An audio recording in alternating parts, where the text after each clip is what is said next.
clear and present danger. Let's look at this man from South Dakota. He says, this is during World War I, if I were conscription age and had no dependents and were drafted, now these are ifs because he's too old. He has not been conscripted. He has not been drafted. They are not making him. He's just saying, if this happened, I would refuse to serve.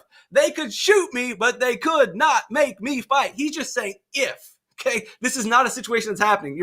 If you're thinking like, oh, he was drafted and he doesn't want to go, you can't do that. Part of your civic duties is that you have to go if called. He's not being called. He's too old. He's saying, if they made me, I wouldn't go. So it's just he's just talking trash. And they threw him in jail. They threw him in jail for talking trash. He's not refusing to serve. He's just speaking about how he hates the war. And why do they throw him in jail? Because basically the Espionage Act says the citizens cannot do anything that hurts the ability to win the war.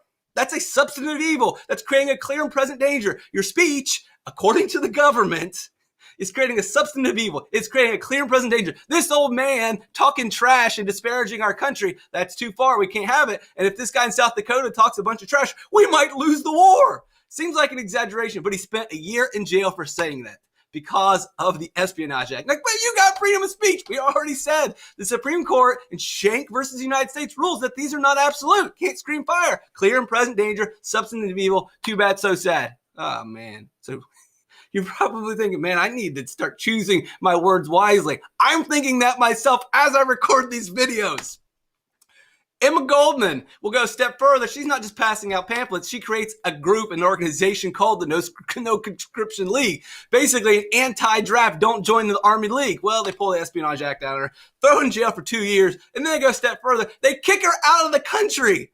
She's an anarchist. They say, oh, you want to be an anarchist, huh? Well, guess what? Why don't you go over to Russia? There's plenty of anarchy over there. And like, why did you pick a pirate ship? Because being an anarchist and looking at her history, that's the most fitting boat to put her on. They didn't literally put her on a pirate ship, but it's close enough, right? This is the government. You're thinking, we started with victory gardens and war bonds and, hey, don't make cars. We're going to need you just to make some military tanks. No big deal. When the war's over, we'll go back, right?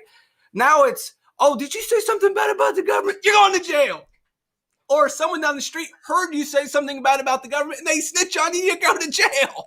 That's what was happening. Thousands of people were arrested and thrown in jail because of the Espionage Act. Many of them Germans because he's talking German. He must be a spy, or maybe he's saying bad stuff. Throw him in jail. There's a good point. We do need to stop spies, but where do we draw the line?